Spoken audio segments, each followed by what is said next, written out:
हाँ, तो बच्चों सुनो, ये देखो अपने सोलेनोइड की बात चल रही है, तो B due to long solenoid. Long solenoid का मतलब बच्चों खूब सारे टर्न्स होते हैं। इसके एरिया क्रॉस सेक्शन के कंपैरिजन में बहुत सारे टर्न्स है, और बहुत सारे टर्न्स है बच्चों। ए एन टर्न्स और सोलेनोइड की लेंथ एल है।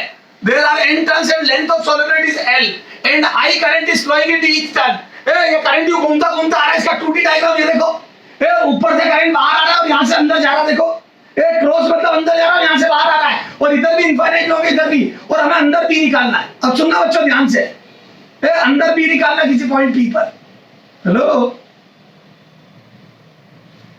सुनना, अब मैं बोलता हूं बच्चों, अपन ने याद है सर्कुलर रिंग का इसके एक्सिस पर देखा था बी, तो याद है करंट अगर यूं जा रहा होता तो बी इधर की तरफ होता था एक्सिस के लो। करंट यूं, तो याद है राइट हैंड की कर्व फिंगर को यूं रखो, अंदर से करंट बाहर आ रहा देखो, तो कर्व फिंगर को यूं रखो तो थंब इधर आएगा, बी इधर होगा।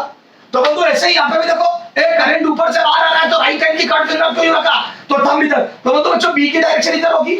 और बच्चों खूब सारी रिंग रख दी तो सबका बी मिल के और एक्सिस के लोग होगा। और बच्चों इस पी पॉइंट से थोड़ा आगे चले जाओगे तो भी वही होगा। चाहे पी पॉइंट की बात करो चाहे एस की, बी सेम होगा। सर क्यों सेम होगा? क्योंकि इधर भी इनफाइनाइट लोग हैं, पीछे भी इनफाइनाइट लोग हैं।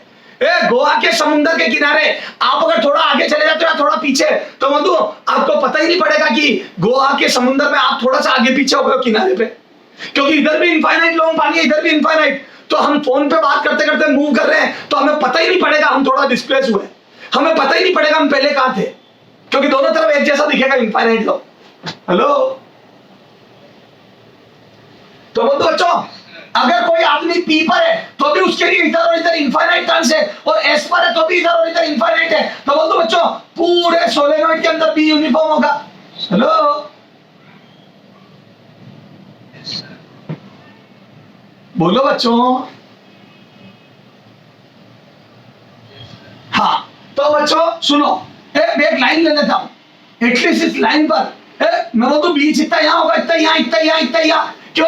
क्योंकि रिंग की एक्सिस पर बी एक्सिस के अलोंग होता है, और मैं बोलूं दोनों तरफ अगर इनफाइनाइट रिंग रखी है तो थोड़ा आगे पीछे मूव करने पर कोई फर्क नहीं पड़ेगा। तो बोलूं इस पूरी लाइन पर एक्सिस ऑफ सोलेनोइड पर बी सेम होगा। लो ये एक्सिस ऑफ सोलेनोइड है, एक्सिस।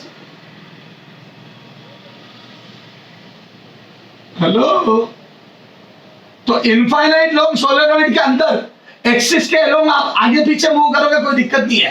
तो बच्चों मैं मेरा एम्पियर लूप ऐसा ले रहा हूं, सर उससे फायदा क्या है? हम बाहर भी जीरो मानते, हम ये मानते आगे की रिंग पीछे की रिंग आपस में कैंसिल आउट हो गई। हेलो, तो अपन बाहर भी जीरो लेते सोलेनोइड के, और बच्चों बी एक्सिस के अलोंग यू लेंगे हॉरिजॉन्टल। तो बच्चों ये मैंने लूप ले लिया, A B C C D. तो बाहर बीसी पर मैग्नेटिक फील्ड जीरो, सोलेनोइड के बाहर बी जीरो लेते हैं, और मैं बोलता बच्चों यहां पर एक्सिस के अलोंग होगा, या यू कर लो, चलो यू करो,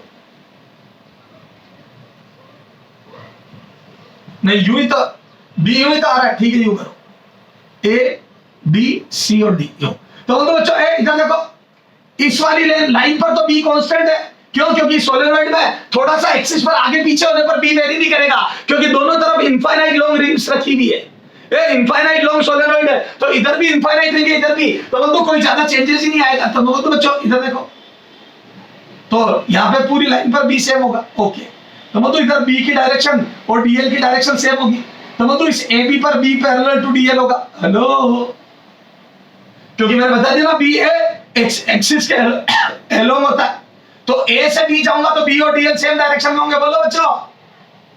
अच्छा यहां जाऊंगा तो मैं तो बी के परपेंडिकुलर जा रहा हूं। हेलो, बी के परपेंडिकुलर देखो, बी की डायरेक्शन ये है, और आप यूं चलोगे इस पाथ पे तो परपेंडिकुलर चलोगे, तो बोलो यहां पे बी और डीएल परपेंडिकुलर है बी से सी में, और बोलो सी डी पर बी जीरो है बाहर की साइड, और बोलो यहां पर फिर परपेंडिकुलर है। तो देखो यूजिंग एम्पियर लॉ, ये हटा दो बच्चा 2D डायग्राम। हेलो, तो बोलो यूजिंग एम्पियर लॉ, बोलो एम्पियर लॉ लगाया तो B dot DL, B dot DL on path ABCD, B dot DL ABCD है, बी डॉट डीएल का integration is equal to into बच्चों mu naught into summation of I, mu naught into summation of I. Hello, अच्छा, और बोल दो बच्चों इस A B C D है, मैं चार पार्ट में बांट दूं इसको, ए बी सी डी है, तो बोल दो बच्चों इसके चार हिस्से कर दो, ए से बी से सी से डी और डी से है। बोलो, तो बोल दो बच्चों इसके चार हिस्से कर दो, A to B dot D L, B to C B dot D L, C to D B dot D L और डी टू है बी डॉट डी एल। बोलो, A B B C D और D है। बोलो, कुछ गलत किया क्या बच्चों? बच्चों ये पूरा पांच चार हिस्सों का कॉम्बिनेशन है और यहाँ पे mu naught into summation of I. बोलो समेशन ऑफ आई कितना लिखोगे? तो बोल दो अगर ये आपके एम्पियर लूप की लेंथ अगर एल है, ये एल लेंथ का रेक्टेंगल है, तो बोल दो इसके अंदर टर्न्स कितना है? बोलो इस एल लेंथ के अंदर, क्योंकि हर टर्न में से आई करंट जा रहा, आई। अब आप ये देखो अंदर टर्न्स कितने हैं, तो बताओ अंदर टर्न्स कितने, कैसे पता करूं? अंदर टर्न्स कैसे पता करूं? इस मेरे रेक्टेंगल के अंदर कितने टर्न्स है? तो बोलो बच्चों एल लेंथ में टर्न्स है N, there are N turns in L length, तो एल लेंथ के अंदर टर्न्स है एन, तो यूनिट लेंथ में टर्न है बच्चों स्मॉल एन बराबर एन बाई एल। याद है स्मॉल एन किसको बोलते हैं? Number of turns per unit length. बोलो हेलो,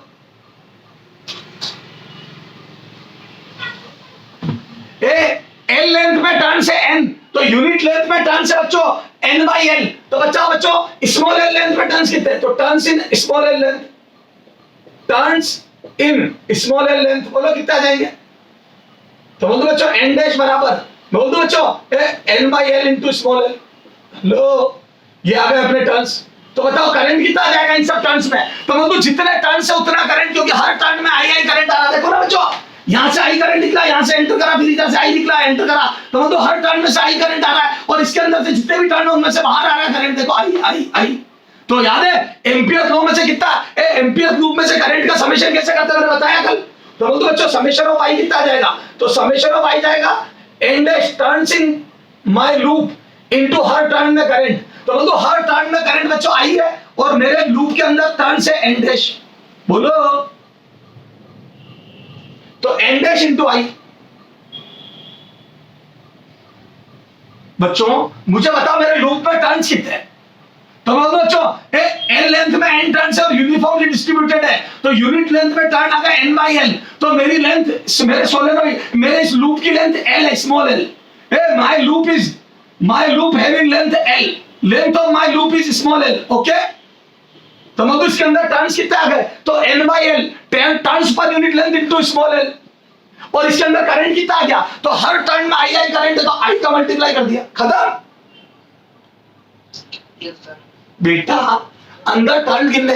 बेटा 10 मीटर। सुनो, मान लो 100 टर्न है 10 मीटर में, तो 1 मीटर में टर्न हो गया बच्चों 100/10 यानी कि 10 टर्न पर मीटर। और अगर मेरा लूप की लेंथ 5 मीटर है, तो मतलब 5 मीटर में टर्न आ जाएंगे 100/10 इंटू 5 यानी कि 50 टर्न।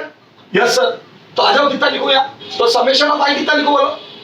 तो यहाँ पे समेशन ऑफ आई कितना आ गया बच्चों? तो बोलो समेशन ऑफ आई आ गया बच्चों, ये आ गया बच्चों एन डैश यानी कि N by L into small L, N by capital L number of turns per unit length into small L into I. This is summation of I. Hello,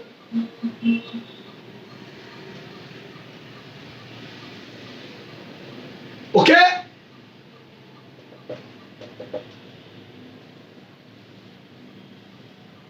बोल बच्चे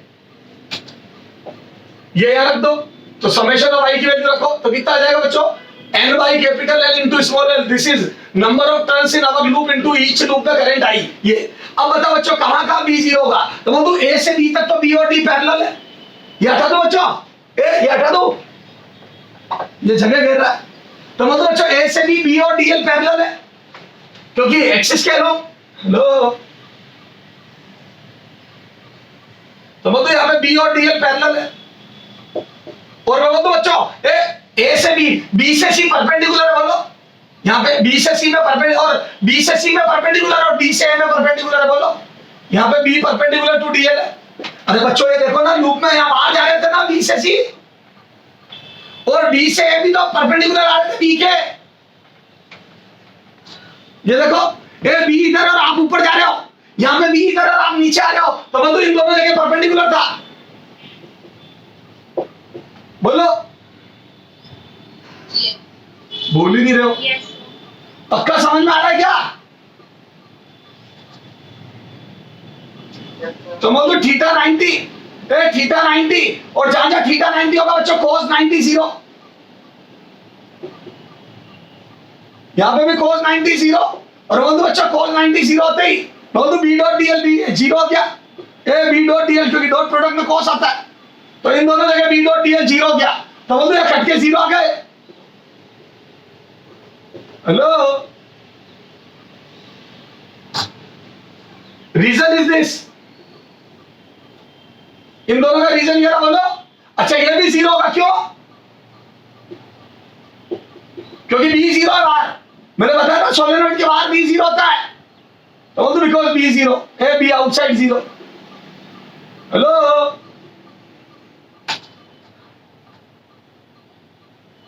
तो बोलो इन तीनों के जीरो होने के रीजन लिख दिया है, ए दो पे बी और डीएल परपेंडिकुलर, और तीसरे में बी जीरो है बाहर, याद है ये वाली बाहर थी सोलेनोइड के, बोलो। अब अकेला ये बचा जहां पर बी पैरेलल टू डीएल है, A B parallel to DL है, तो बोल दो थीटा 0 डिग्री है और cos 0 1 है, तो बोल दो यहां पे आ जाएगा बच्चों, ए बी डॉट डीएल को बी डीएल लिख दो, cos 0, तो मैं बोल दूं B dot DL B DL हो गया, बी डॉट डीएल बराबर बी डीएल, ए cos 0 1 हो जाएगा, तो यहां पे लिखो बी डीएल, तो मैं बोल दूं ए से बी तक B DL is equal to, ये तीनों जीरो का, अब चलो एक बार लिख दो प्लस 0 प्लस 0 प्लस 0, ए तीन वैल्यू जीरो आ गई, ये तीनों लिख दी एक बार मैंने ताकि ध्यान रहे, और इधर आ गया बच्चों mu naught into N by capital L into small L into I. अब आ जाओ, ए बी बाहर ले लो यूनिफॉर्म, क्योंकि याद है मैंने बताया था सोलेनोइड में आगे पीछे जाने से कोई फर्क नहीं पड़ेगा, एक्सिस के अलोंग थोड़ा आगे चले जाओ या थोड़ा पीछे बी सेम रहेगा, क्योंकि दोनों तरफ इनफाइनाइट लॉन्ग रिंग है, ए इनफाइनाइट रिंग से राइट में भी और लेफ्ट में भी, गोवा के समुद्र में आगे पीछे, गोवा के समुद्र के किनारे आगे पीछे जाने से पता ही नहीं पड़ेगा आप आगे गए या पीछे गए, क्योंकि दोनों तरफ पानी इनफाइनाइट है। ओके, लो बोलो बच्चों, अरे क्लियर है क्या? लो, तो मैं बोल दो बच्चों, ए बी यूनिफॉर्म है, A B uniform along axis, B is uniform along axis, A uniform या constant, B is constant, B is constant along axis, constant along axis of infinite long solenoid, infinite long solenoid, infinite long solenoid की axis पे B constant होगा, तो बोल दो B बाहर ले लिया, और integration of dl along AB loop, AB loop पर लेंथ का integration is equal to mu naught N by L into small L into I. बताओ एबी लूप पर लेंथ का इंटीग्रेशन कितना आएगा? बोल दो स्मॉल एल, क्योंकि एबी लूप की टोटल लेंथ एल है, तो बोल दो इंटीग्रेशन स्मॉल एल आ जाएगा, याद है लूप की लेंथ स्मॉल एल थी।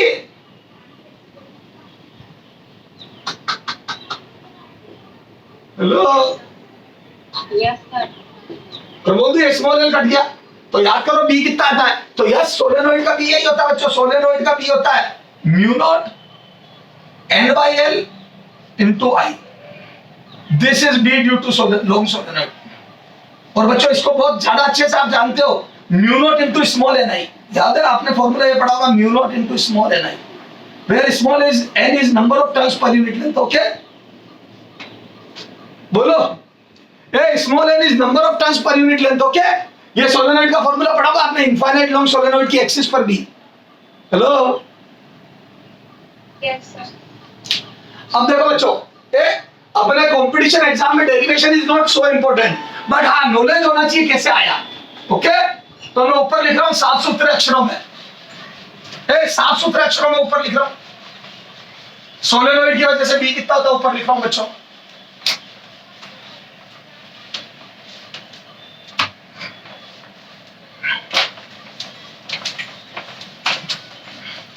ये थोड़ा सा नीचे दिखा नहीं होगा आपको, ऊपर लिख रहा हूं, तो बोलो बच्चों B due to infinite long solenoid, B due to infinite long solenoid. बोलो बच्चों कितना होता है, तो B is equal to mu naught into small N I, mu naught into small N I. Small N क्या होता है बोलो, where small N, capital N by L, number of turns per unit length. Okay, अच्छा ये तब होता है जब अंदर वैक्यूम होता है बच्चों। ए सोलेनोइड के अंदर कोई मीडियम नहीं भरा होता है, ये होती है बच्चों मैग्नेटिक परमिएबिलिटी ऑफ, बोलो मैग्नेटिक, क्या बोलते हैं इसको, मैग्नेटिक परमिटिविटी। हेलो, क्या बोलते हैं बोलो?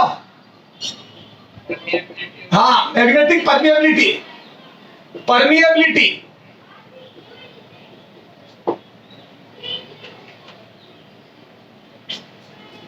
Of free space of vacuum. Hello, अच्छा मैं बोल दूं, अगर अंदर कोई मैग्नेटिक मटेरियल भर दूं जो इसकी परमिएबिलिटी बढ़ा दे तो मैं बोल दूं मैग्नेटिक फील्ड बढ़ जाएगा। देखो सुनो, ये मैं मैग्नेटिज्म में और बताऊंगा आपको। क्या सर?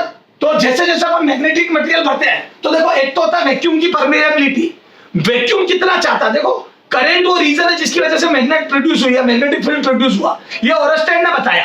अब कितना मैग्नेटिक फील्ड ज्यादा प्रोड्यूस होगा वो डिपेंड करेगा अंदर का मीडियम कितना रेस्पॉन्ड करता है। तो कई मैग्नेटिक मटेरियल, कई मटेरियल ऐसे होते हैं जो अपने आप के डोमेन को अलाइन कर लेते हैं, या मैं बोल दूं मैग्नेट को सपोर्ट करते हैं, मैग्नेटिक फील्ड को, तो वो क्या करते हैं, मैग्नेटिक फील्ड बढ़ा लेते हैं। तो देखो, अगर मैं अंदर मीडियम भर दूं सोलेनोइड के, इधर सुनना ध्यान से, अब ये मीडियम के बिहेवियर पे डिपेंड करता है अंदर मैग्नेटिक फील्ड कितना होगा। ये कोई मटेरियल भर दिया अंदर, अगर ये मटेरियल मैग्नेटिक फील्ड को रेस्पॉन्ड करता है या सपोर्ट करता है तो वो तो अंदर मैग्नेटिक फील्ड बढ़ जाएगा उसी सिचुएशन में, उसी करंट में। देखो वही करंट फ्लो कराओ, वही नंबर ऑफ टर्न्स, वही लेंथ। तो मैं तो पहले जब वैक्यूम था तो मैग्नेटिक फील्ड इतना था mu naught into small N i. मैं तो अब सारी चीजें वही है, लेकिन magnetic field in this medium will be mu medium. ये मीडियम की परमिएबिलिटी है, ये मीडियम की मैग्नेटिक परमिएबिलिटी है। तो मैं बोलूं बच्चों ये म्यू नॉट से ज्यादा होगी। लो,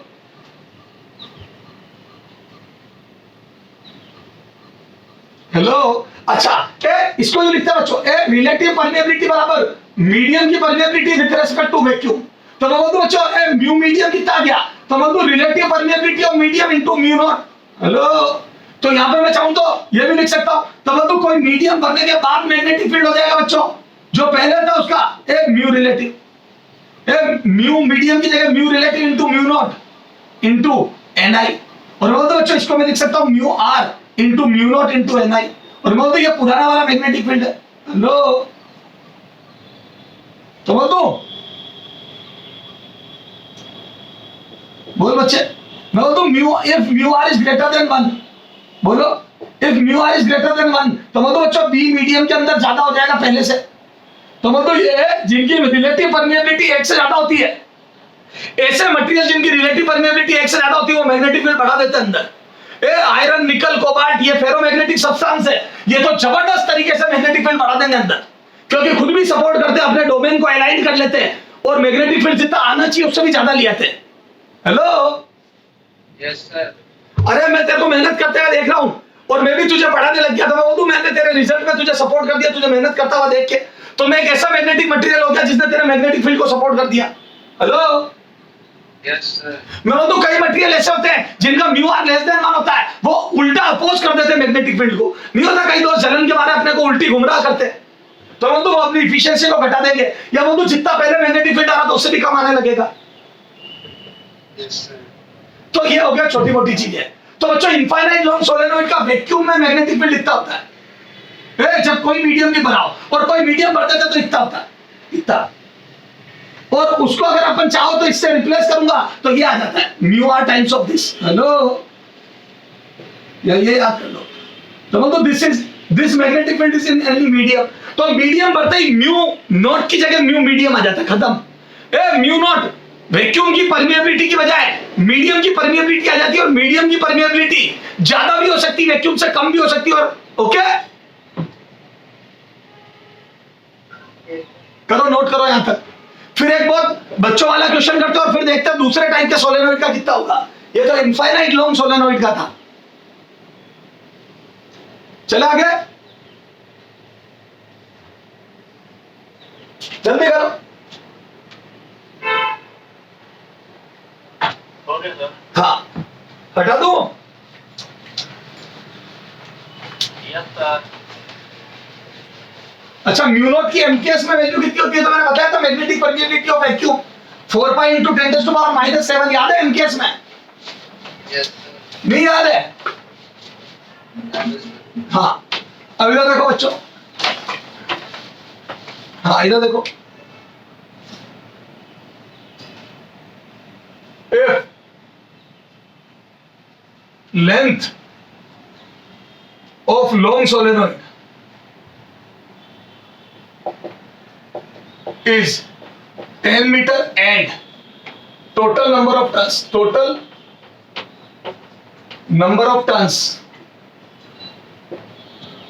tons is 5,000 and current flowing in solenoid, current flowing in it is 2 ampere, then first B on its axis,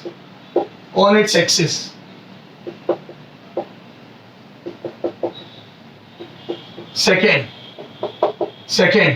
if a magnetic rod या ferromagnetic rod, if a ferromagnetic rod of mu r बराबर 1000 is placed inside it, then B. बोलो, इससे सारे concept clear हो जाएंगे बच्चों, छोटे मोटे नन्हे मुन्ने क्वेश्चन क्लियर हो जाएंगे। बोलो,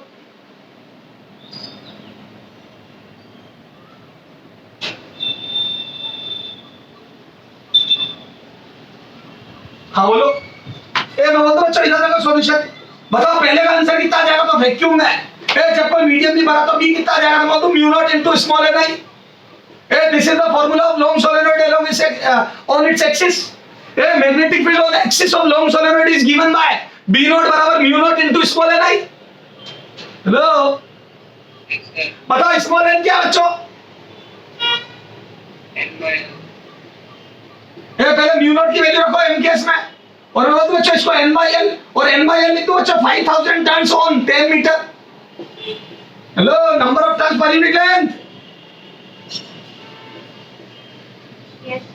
अच्छा, आई कितना है? तो मैं बोलता 2 ampere in each wire, sorry 2 ampere current is flowing in solenoid, मतलब वो हर टर्न में से 2 एम्पियर जा रहा है। वो सब अपन ने कैलकुलेशन कर ली। अब इसको कैलकुलेट करोगे तो ऊपर 10,000 से 1 जीरो कट जाएगा तो 1000 इसको 10 की पावर -3 करके 10 की पावर -4, तो वो तो 4 पाई इंटू 10 की पावर -4 टेस्ला।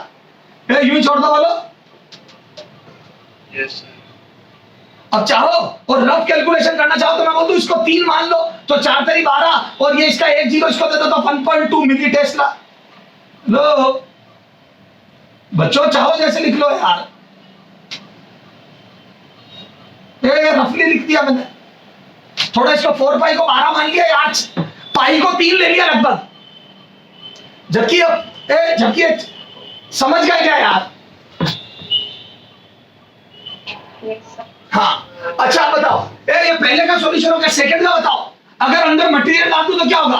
तो वो मटेरियल डाल दूं तो बढ़ जाएगा, तो वो मीडियम डालने के बाद जो रिलेटिव परमेबिलिटी है इनटू वी नॉट, जो रिलेटिव मैग्नेटिक परमेबिलिटी उतना ज्यादा हो जाएगा। मैं बोलूं ये 1000 गुना ज्यादा। रिलेटिव परमेबिलिटी क्या होती है? वैक्यूम के कंपैरिजन में मीडियम की permeability. What is relative permeability? Vacuum के कंपैरिजन में मीडियम की परमेबिलिटी, मीडियम की फील्ड लाइंस को पास कराने की क्षमता, मैं बोलूं इसकी 1000 गुना ज्यादा क्षमता है। तो मैं बोलूं जो वैक्यूम में हो रहा था उसका 1000 गुना अब होगा, तो मैं बोलूं फेरोमैग्नेटिक सब्सटेंस डालने के बाद 1000 गुना ज्यादा आंसर आएगा। तो मैं बोलूं मीडियम डालने के बाद 1000 टाइम्स ऑफ पुराना मैग्नेटिक फील्ड 1.2 मिली टेस्ला, और मैं बोलता 1000 गुना करते ही मिली से 1000 कट जाएगा, तो मैं बोलता 1.2 टेस्ला। मैं बोलता बच्चों फेरोमैग्नेटिक सब्सटेंस रखते ही 1000 गुना मैग्नेटिक फील्ड हो गया।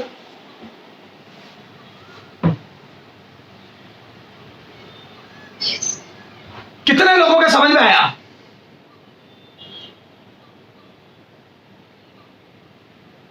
अब सुनो, थोड़ा कॉमन सेंस चेक करता हूं तुम्हारा। इसी में चेंजेस कर रहा हूं, पहले यहां तक नोट कर लो, यहां तक नोट कर लो, फिर इसी में चेंजेस कर रहा हूं, इसी में चेंजेस कर रहा हूं, कर दूं? Yes, sir. हाँ अब सुनना, ए सुनो,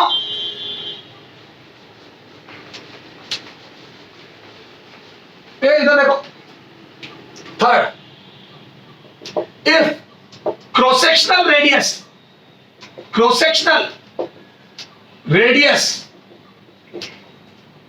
of solenoid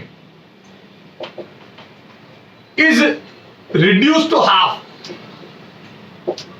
half of previous,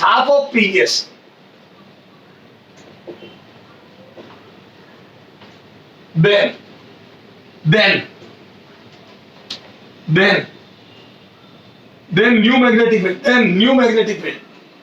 new magnetic field will be.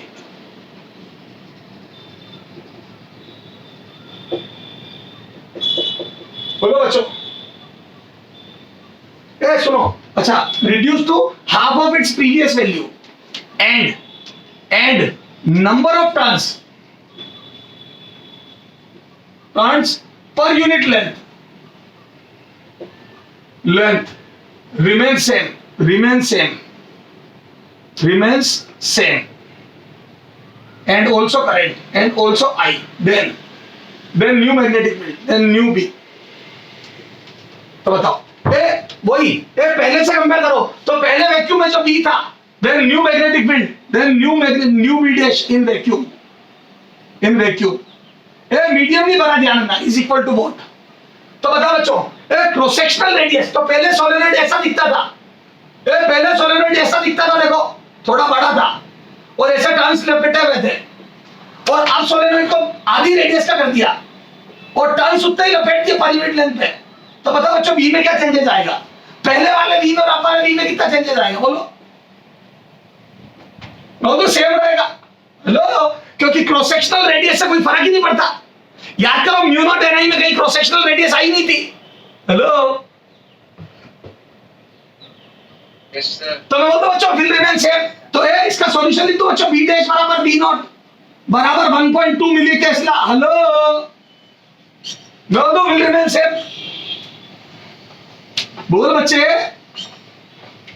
Yes, sir. मैं बोलता V डैश बराबर V नॉट बराबर 1.2 मिली टेस्ला।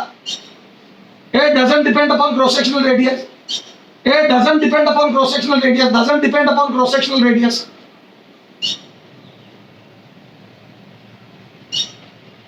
Hello? कुछ समझ में आ रही है बच्चों? 1.2 मिली टेस्ला क्यों रहा? क्योंकि क्रॉस सेक्शनल रेडियस पे डिपेंड नहीं करता, वो का वही रहेगा। बोलो। Yes, sir.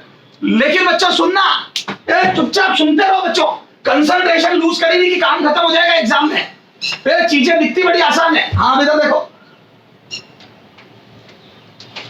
क्वेश्चन में थोड़ा चेंजेस कर रहा हूं, ये नोट कर लेना बच्चों पॉज करके स्क्रीन को। आप देखो, अब क्वेश्चन देखना, if radius of solenoid is reduced to half of its previous value and same wire is again wrapped around solenoid, around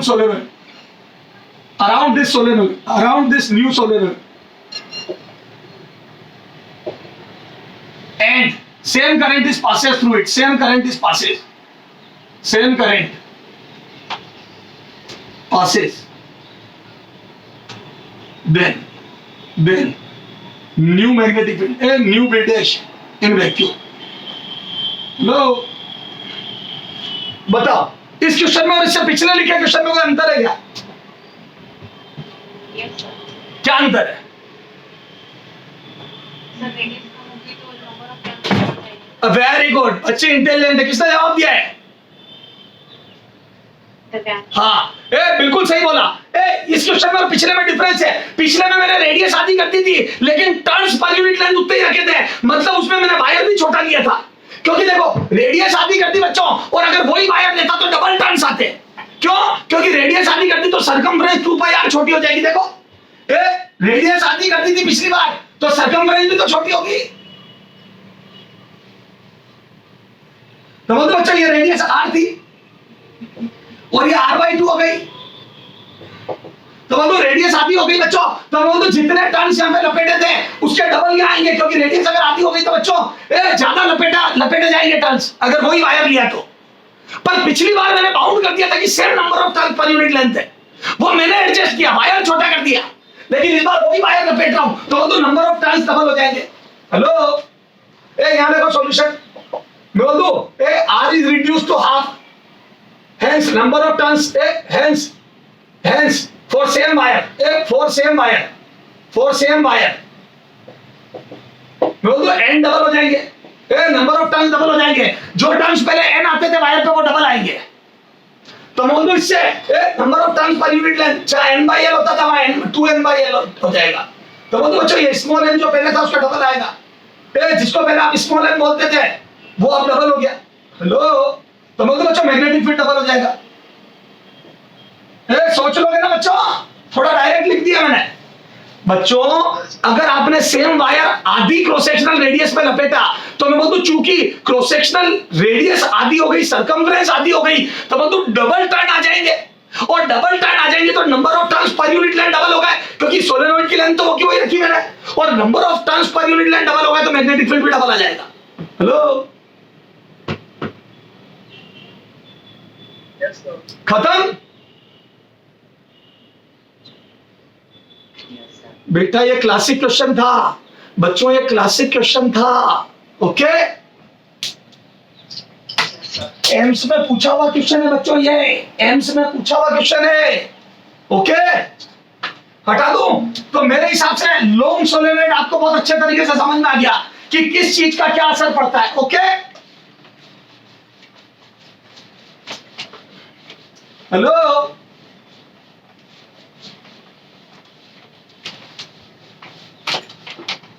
आजा बच्चों, ये इनफाइनाइट हो गया। अब सेमी इनफाइनाइट लॉन्ग का बताता हूं, बताओ आपको ही पता होगा। सेमी इनफाइनाइट लॉन्ग का कितना था एक एंड पे?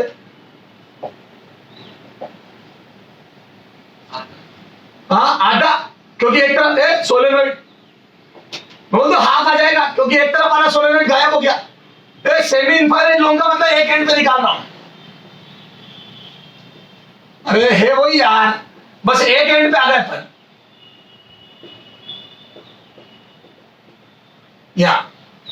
इस ए एंड पे निकाल रहे, तो मतलब इधर वाला आधा गायब हो गया। तो मतलब बच्चों ये हो जाएगा बी बराबर mu naught ni/2, just half. Hello, अच्छा ये हो गया इनफाइनाइट, सेमी इनफाइनाइट, और एक फाइनाइट लेंथ के सोलेनोइड, फाइनाइट लेंथ सोलेनोइड। याद है अपन सब जगह दो फॉर्मूले, तीन फॉर्मूले निकालते हैं। तो फाइनाइट लेंथ के सोलेनोइड का क्या होता था देखो, इसका 2D डायग्राम बना रहा हूं, देख ये लेंथ फाइनाइट हो गई, मतलब इस बार इनफाइनाइट लॉन्ग नहीं है, और यहां से देखो बच्चों वायर बाहर आ रहे हैं।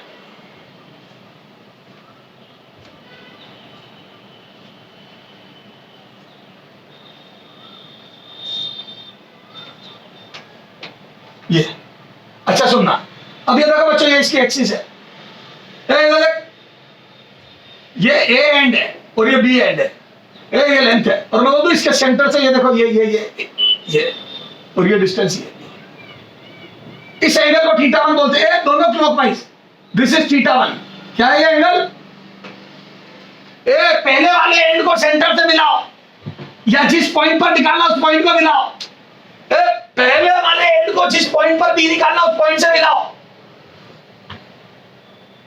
हेलो, जैसे यहां निकालना है तो मैंने पहले वाले एंड को इस पॉइंट से मिलाया, ये हॉरिजॉन्टल एक्सिस से इसका एंगल θ1, और बच्चों दूसरे वाले एंड को मिलाओ, इससे एंगल θ2।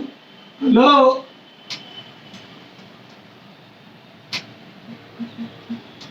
क्लियर है?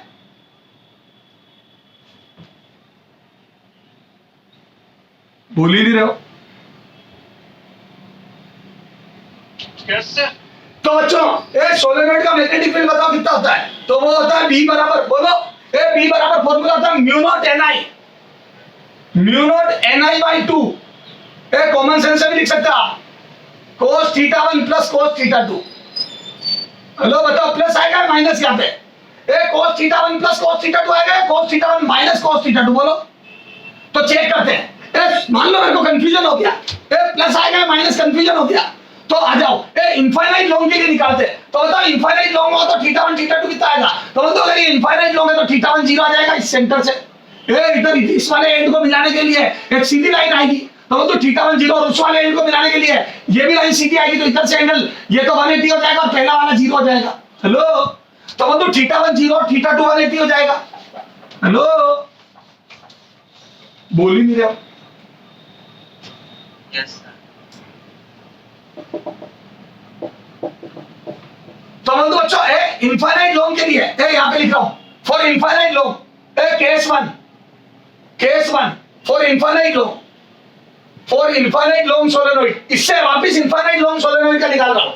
बच्चों थीटा 1 0 हो जाएगा और थीटा 2 180 हो जाएगा, क्योंकि थीटा 1 याद है लेफ्ट साइड से हॉरिजॉन्टल एक्सिस के लेफ्ट वाले पॉइंट को मिलाने वाला एंगल है। तो ये जितना लंबा होगा उतना ये एंगल छोटा होता जाएगा। देखो और लंबा, और इनफाइनाइट लॉन्ग होगा तो 0 हो जाएगा। देखो ये वाला पॉइंट इनफाइनाइट पे चला जाएगा तो लाइन सीधी हो जाएगी एक्सिस के लोग, तो थीटा 1 0 हो जाएगा। बोलो, और थीटा 2 180 क्यों? क्योंकि इधर जितना लंबा होगा वो लाइन क्यों होती जाएगी, तो इधर से एंगल 180 आएगा। बोलना बच्चे, तो रखो। तो मैं बोलता हूं बच्चों यहाँ पे कितना आ जाएगा बी, तो बोलता हूं B for infinite long solenoid, तो म्यू नॉट ni/2 तो बाहर है। अब बता ni/2 तो बाहर है। अब पहला है cos 0 और दूसरा है cos 180।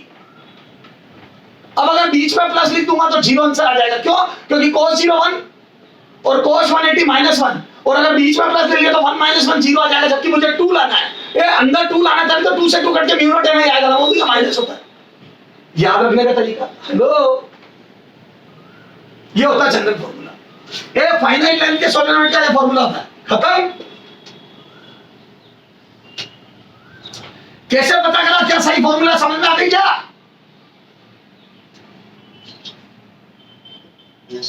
बोलो बच्चों।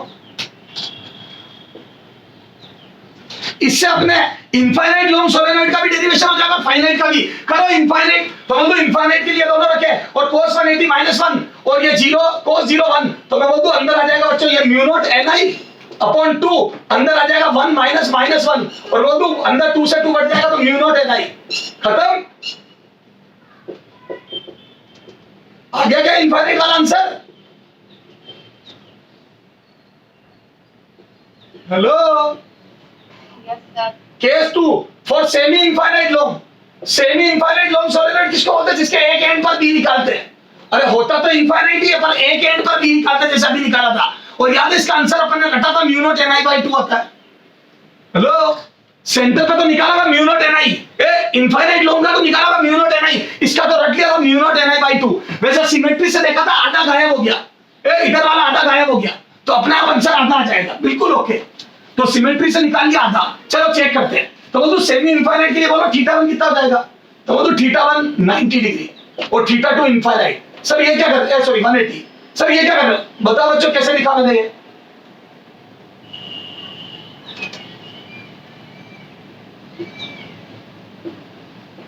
बताओ कैसे लिखा? तो बोलो बच्चों सेमी इनफाइनाइट का मतलब एक एंड पे आ गए, और मैं बच्चों यहाँ पे खड़ा हूं, तो ये एक्सिस है। तो वो तू पहले एंड को जब मिलाऊंगा तो मैं बोलूं इस लाइन से एंगल 90 डिग्री हो गया। हेलो, इस वाले पहले एंड को इस सेंटर से जहां भी निकालना उससे मिलाऊंगा, तो बोलूं बच्चों इस वाली लाइन से एंगल 90 डिग्री हो गया। याद करो हॉरिजॉन्टल लाइन से एंगल थे दोनों। हेलो, इसकी सोलेनोइड की एक्सिस से एंगल थे बच्चों। सोलेनोइड की एक्सिस से पहले एंड को मिलाने वाली लाइन का एंगल 90 और दूसरी वाली लाइन को मिलाने वाला एंगल इधर इनफाइनाइट है, नहीं है? तो बोल दो ये सीधी हो जाएगी लाइन। तो बच्चों सेकंड लाइन को मिलाने वाला एंगल थीटा 2 180। इधर इनफाइनाइट लोगे तो ये लाइन तो 180 एंगल बनाएगी हॉरिजॉन्टल लाइन से, और मैं बोल दूं इधर वाली 90 बनाएगी। एंगल हमेशा क्लॉकवाइज मेजर करते हैं सोलेनोइड में। पहले एंड का हॉरिजॉन्टल लाइन से क्लॉकवाइज एंगल और दूसरे एंड को मिलाने वाला क्लॉकवाइज डायरेक्शन में एंगल। तो वो तो पहला एंगल 90 आ गया, देखो ये वाला, और वो तो दूसरा एंगल 180 आ गया। लो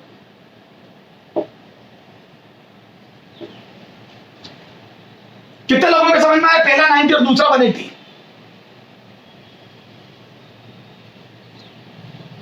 कितने लोगों को समझ में आया? फटाफट हैंड रेस करो जल्दी बच्चों। हाँ हाँ अब देखो बच्चों, अब देखो, अरे यार समझो, चल एक बार फिर बताता हूं यार बच्चों, इतनी सी बात समझ में नहीं आ रही है तुम्हारे,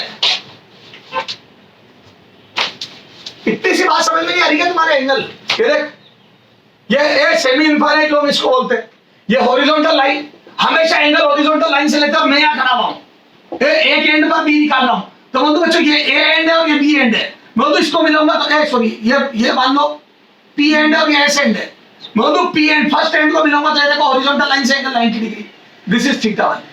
क्लियर है बच्चों, ये 90 डिग्री है, देखो हॉरिजॉन्टल लाइन से एंगल। अब ओके, यहां जीरो था, देखो इधर इंफाइनाइट लोग में जीरो था, क्योंकि हॉरिजॉन्टल लाइन को इससे मिलाऊंगा तो ये देखो इंफाइनाइट पे जाके मिलेगी, तो ये जीरो एंगल था लगभग। ओके, अच्छा यहां बताओ बच्चों, ये तो जीरो गया, अब ये सेकंड लाइन ये इंफाइनाइट लोग है, ए चले ही जा रहा है, एस पॉइंट इंफाइनाइट पे, तो बोल दो बच्चों ये एस पॉइंट इंफाइनाइट पे, तो बोल दो ये लाइन बहुत दूर तक जाएगी, तो बच्चों ये हॉरिजॉन्टल लाइन कितना एंगल बनाएगी इस लाइन से, इधर वाले क्लॉकवाइज डायरेक्शन में, तो बोल दो बच्चों ये एंगल 180 होगा लगभग, ये और सीधी होगी, लगभग एक्सिस के लोग भी जाएगी, तभी तो इंफाइनाइट पे मिलेगी, तो 180 डिग्री। क्लियर है, तो थीटा 1 90 और थीटा 2 180 रखो, तो म्यू नॉट ni/2 आना चाहिए, हाफ ऑफ लॉन्ग सोलेनोइड आना चाहिए, करो रखो उसमें, देखो आ रहा है क्या, रखो ना, रखो इस फॉर्मूले में, इस वाले में, तो रखो कितना आ रहा बोलो, देखो कितना आ रहा है, तो रखो, तो बोल दो बच्चों यहां रख रहा हूं, इधर साइड में ले रहा हूं, बोलो, तो बोल दो B due to semi infinite mu naught ni/2 बाहर, अंदर कोस 90 डिग्री पहला माइनस कोस 180, बोलो बच्चों, और बोलो कोस 90 कितना होता है, बोलो ना बेटे, क्या जीरो, बोल दो ये जीरो होता है, और बोल दो कोस 180 -1, तो रखो माइनस माइनस प्लस 1 आ जाएगा अंदर, तो बोल दो अंदर +1 आते ही हो गया अपना काम, आ गया आधा, यस सर, आ गया सेमी इंफाइनाइट का रिजल्ट, तो बिल्कुल सही फॉर्मूला है, तो बोल दो इससे अपन किसी भी एंगल के लिए निकाल सकते हैं, सोलेनोइड किसी भी सोलेनोइड का निकाल सकते हैं किसी भी पॉइंट पर, बस एंगल पता होने चाहिए, और वो एंगल होते हैं बच्चों लेफ्ट साइड से क्लॉकवाइज डायरेक्शन में, पहली लाइन और दूसरी लाइन के एंगल, खत्म, करो नोट, फिर ग्राफ बनवा दो, फिर टोरॉइड पढ़ते हैं, जल्दी कर, जल्दी करो बच्चों। तो सर बिल्कुल बढ़िया, हमारे को फॉर्मूला याद हो गया फाइनाइट लेंथ का, और सर ये पॉज करके हम लिख भी लेंगे, कोई दिक्कत नहीं है सर। अब आओ आगे, हाँ इधर देखना बच्चों, इधर देख, हाँ ग्राफ, ग्राफ देख, बताओ कैसा ग्राफ बनता है, बी वर्सेस का ग्राफ कैसा बनता है बताओ, तो बोल दो बच्चों सुनो, अंदर तो कांस्टेंट होता है, बी वर्सेस सोलेनोइड की लेंथ, इधर देखो एक्सिस के, और एक एंड पे जाते याद है कितना हो जाता, b0/2, बोलो बोलो बच्चों, हेलो, एक एंड पे जाते b0/2 हो जाता है, बोल बच्चे, तो 4 ग्राफ देंगे उसमें से सेलेक्ट कर लेना, और बाहर जाते ही 0 हो जाएगा, थोड़ा सा बदलते ही, बोलो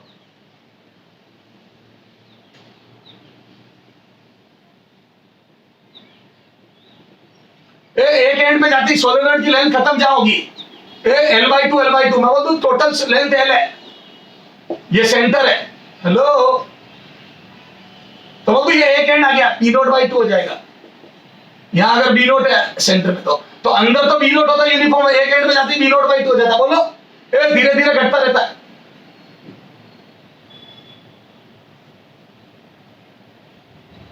बोलना बच्चा,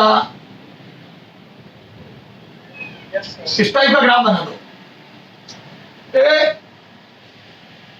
ये तो वो तो सेंटर पर मैक्सिमम होता है b0, और वो तो जैसे एक एंड आता आधा हो जाता है, हेलो, फिर ड्रास्टिकली रिड्यूस होकर बाहर हम 0 ले देते, बोल मेरे बच्चे,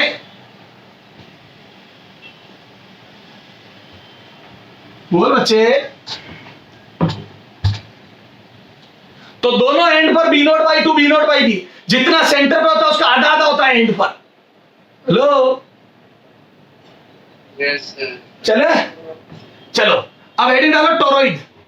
ये तो हो गया सोलेनॉइड, तो सोलेनॉइड की सारी बातें कर ली बच्चों अपन ने। अब हेडिंग डालो टोरॉइड। टोरॉइड कुछ नहीं बच्चों, सोलेनॉइड को घुमा के सर्कल बना दो, टोरॉइड बन जाएगा। और उसका भी आंसर वही आएगा, बी बराबर म्यू नोट एन आई, बस small N capital N upon 2 pi R हो जाएगा, क्योंकि वहां पे जो सोलेनॉइड जब को बना के सर्कल बना दोगे घुमा के ना, तो उसकी लेंथ 2 पाई आर हो जाएगी, सर्कमफ्रेंस। करते हैं भी, हेडिंग डालो टोरॉइड। हेलो, लास्ट बच्चों topic toroid.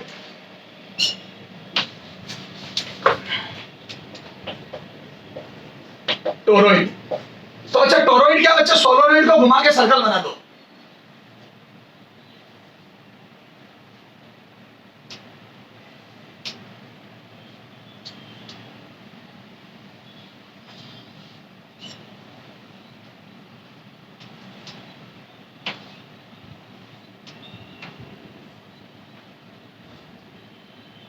This is toroid, okay. तो देखो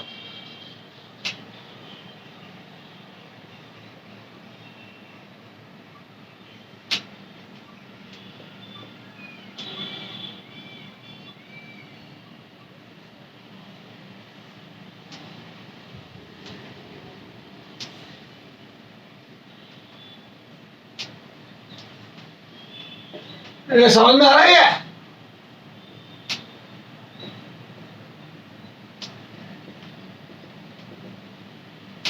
हेलो,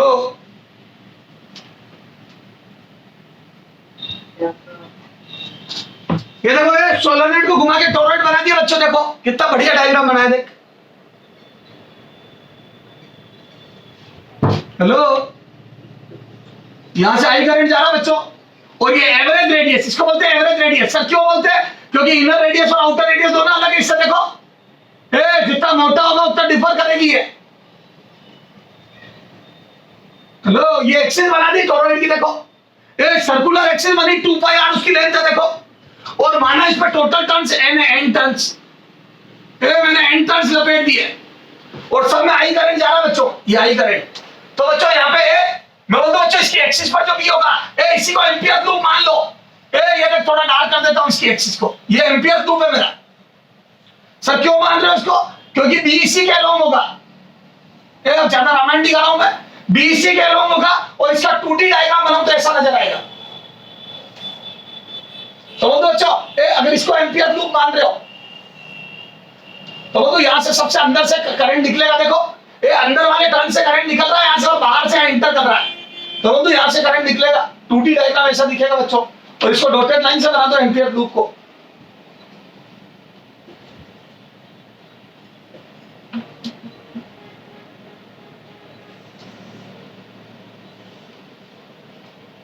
हाँ,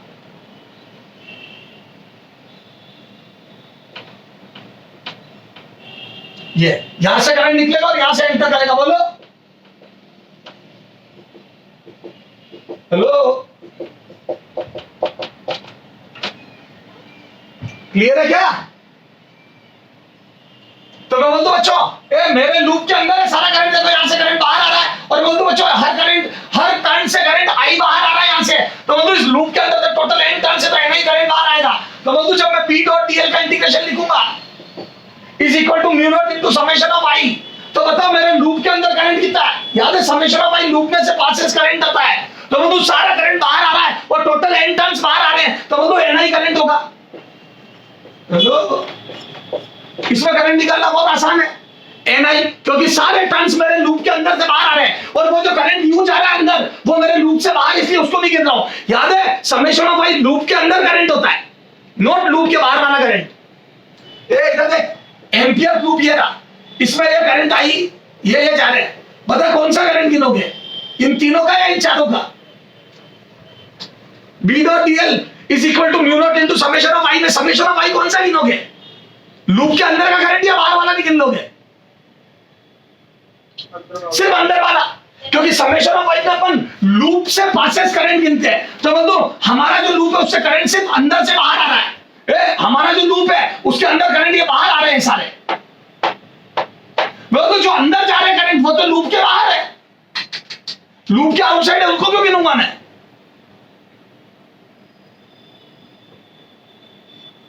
हेलो, Yes, sir. हाँ अब देखो, और एक इस पे बी जो होता है बच्चों सोलेनोइड में, एक टोरॉइड में, वो यूनिफॉर्म आप देखोगे तो यूनिफॉर्मली एक्सिस के अलोंग ही होता है। तो वो तो इस पूरे लूप के अलोंग है, तो बी डॉट डीएल को बी डीएल लिख दिया, और पूरे पे सेम होगा बी, जो कैलकुलेशन यहाँ आएगी सबकी वो यहाँ आएगी, तो पूरे सर्कल पर बी सेम आएगा, तो बी बार ले आई सिमेट्री से।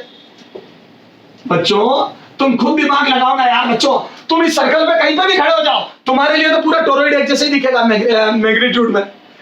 तुम इस जगह पर कैलकुलेशन करोगे इन सारी रिंग की, तो वो तो इन सब रिंग का जो नेट भी यहाँ आएगा, वही आएगा, वही आएगा, वही आएगा, तो बी कांस्टेंट होगा, बाहर ले लिया। बताओ पूरे लूप पर डीएल का इंटीग्रेशन कितना होगा? वो तो 2 पाई आर, ये पूरे लूप की लेंथ 2 पाई आर, और इधर म्यू नॉट इनटू एन आई, तो यहां से बोल दो बच्चों बी बराबर आ गया mu naught n upon 2 pi R. बताओ ये n अपॉन 2 पाई आर क्या हो गया? बोल दो number of turns per unit length, number of turns per unit length, तो इसका भी फॉर्मूला एज इट इज आ गया जैसा सोलेनोइड का आया, बी बराबर mu naught into small N i. Hello, बस यहां पे जो स्मॉल एन है बच्चों वो हो जाएगा कैपिटल एन बाई एल, खत्म, capital N by 2 pi R. Hello,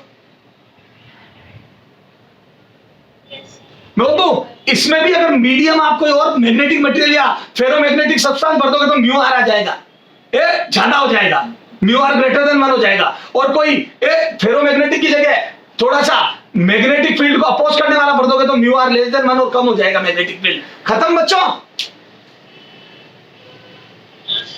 hello, इसके आगे बात करेंगे अगले टर्न पे, ओके।